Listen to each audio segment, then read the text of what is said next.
আসসালামু আলাইকুম দর্শক, রাপা রেসিপির পক্ষ থেকে সবাইকে স্বাগত। আজ আপনাদের সাথে শেয়ার করব মজার একটি রেসিপি।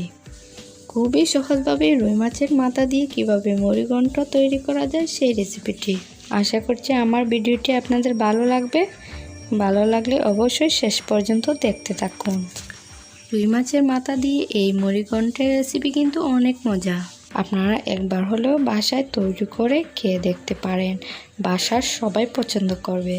এবার চলুন কিভাবে মুড়ি ঘন্ট তৈরি করতে হয় দেখে নেওয়া যাক। প্রথমে আমি রুই মাছের মাথা নিলাম, যেহেতু আমরা রুই মাছের মাথা দিয়ে এই মুড়ি ঘন্ট তৈরি করব।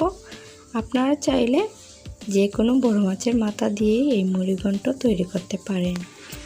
আমি শুধু রুই মাছের মাথা নিয়ে সাথে নিলাম লেজ আর ছোটো টুকরা করে মাছ। আমি আগেই এগুলাকে বেজে নিয়েছি। মুড়ি ঘন্ট তৈরি করার জন্য এখানে আমার লাগবে ডাল। আমি এখানে মুগ ডাল নিয়েছি, আপনারা চাইলে মসুর ডালও নিতে পারেন। এবার ডালটাকে আমি একটু বেজে নেব। মুগ ডাল একটু বেজে নিলে মুগ ডাল থেকে অনেক সুন্দর একটা ঘ্রাণ বের হয়, তাই অবশ্যই ডালটাকে বেজে নেবেন। এভাবে যখন লালচে হয়ে আসবে, ডাল থেকে অনেক সুন্দর একটা ঘ্রাণ বের হবে, তখনই আমি ডালটাকে পানিতে ভিজিয়ে রাখবো 10 মিনিটের মতো। এবার রান্না করার জন্য একটি প্যানের মধ্যে 2 টেবিল চামচ সয়াবিন তেল, 2 টেবিল চামচ সরিষার তেল দিয়ে দিচ্ছি।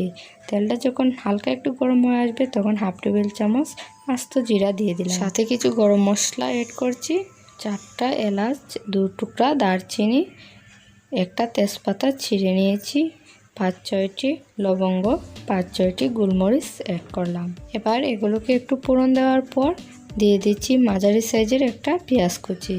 পেঁয়াজটাকে নেড়ে চেড়ে ভেজে নেওয়ার পর অ্যাড করব আদা রসুনের পেস্ট।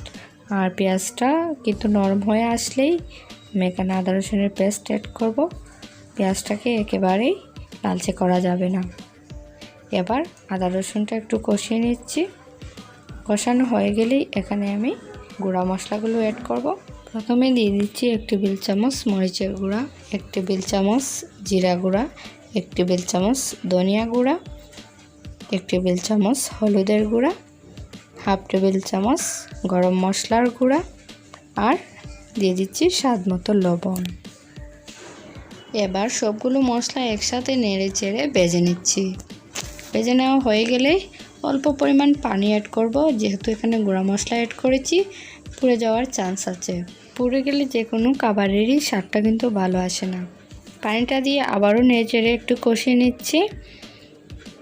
3 থেকে 4 মিনিটের মতো কষানো হয়ে গেলে এখানে আমি একটা বড় সাইজের টমেটো কুচি অ্যাড করব। টমেটোর সাথে মশলাটাকে মিশিয়ে নিচ্ছি। যখন টমেটোটা একেবারে গলে আসবে তখন এখানে আমি আগে থেকে ভেজে রাখা মাছের মাথা দিয়ে দিলাম। দিয়ে ভালো করে মশলার সাথে মিশিয়ে নিচ্ছি। 3 থেকে 4 মিনিটের মতো আমি এগুলোকে মশলার সাথে ভেজে নেব। কিছুক্ষণ ভাজার পর দেখতেই পাচ্ছেন শুকিয়ে গেছে, তার মানে পানির প্রয়োজন আছে, তাই অল্প পরিমাণ পানি অ্যাড করব। পানি অ্যাড করার পর কিছুক্ষণ নেড়ে চেড়ে একটি ঢাকনা দিয়ে ঢেকে রেখে দিচ্ছি 5 মিনিটের মতো। 5 মিনিট পর উঠিয়ে নিচ্ছি। দেখতে পাচ্ছেন তেলটা উপরের দিকে ভেসে আসছে, মাছটা অনেক সুন্দরভাবে কষানো হয়ে গেছে। এবার এর মধ্যে মুগ ডাল অ্যাড করব। দেখতেই পাচ্ছেন মুগ ডালটা কিছুক্ষণ ভিজিয়ে রাখার পর ফুলে ডাবল হয়ে গেছে। এবার ডালটাকে ভালো করে ধুয়ে আমি এর মধ্যে অ্যাড করলাম। এখন সব কিছু একসাথে মিশিয়ে নিচ্ছি। মিশানো হয়ে গেলেই আমি একটি ঢাকনা দিয়ে ঢেকে রেখে দিচ্ছি 5 মিনিট। 5 মিনিট পর আবার উঠিয়ে একটু নেড়ে চেড়ে দিচ্ছি। মনে হচ্ছে আমার ডালটাও এর সাথে কষানো হয়ে গেছে। এবার এর মধ্যে পর্যাপ্ত পরিমাণ পানি অ্যাড করব। যে যতটুকু ঝোল পছন্দ করেন ততটুকুই ঝোল দিবেন। তারপর ঢাকনা দিয়ে 10 মিনিটের মতো ঢেকে দিচ্ছি। 10 মিনিট পর উঠিয়ে এখানে আমি কাঁচামরিচ অ্যাড করব। আর অ্যাড করব আবারও 1/2 টেবিল চামচ ভাজা জিরার গুঁড়া। এই সময় ভাজা জিরার গুঁড়াটা দিলে সুন্দর একটা ফ্লেভার আসে। এখন একটু মিশিয়ে নিচ্ছি। আবার ঢাকনা দিয়ে আমি 5 মিনিট ঢেকে রাখছি। আমি ডালটা একটু উঠিয়ে দেখে দিচ্ছি কত সুন্দরভাবে সিদ্ধ হয়েছে। এভাবে সিদ্ধ হলেই যথেষ্ট। ডালটা কিন্তু একেবারেই গলানো যাবে না। এবার এখানে আমি কিছুটা ধনেপাতা কুচি অ্যাড করব। ধনেপাতার ফ্লেভারটা যেন সব কিছুর সাথে ভালো করে মিশে যায়, এর জন্য কিছুক্ষণ ঢেকে রাখছি। বেশ, তৈরি হয়ে গেল আমার মুড়ি ঘন্টর রেসিপি।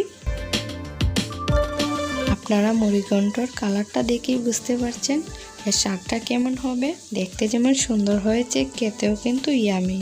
আশা করছি আমার এই মুড়ি ঘন্টর রেসিপিটি আপনাদের ভালো লেগেছে। ভালো লাগলে অবশ্যই লাইক দিবেন, কমেন্ট করবেন, সাবস্ক্রাইব করবেন।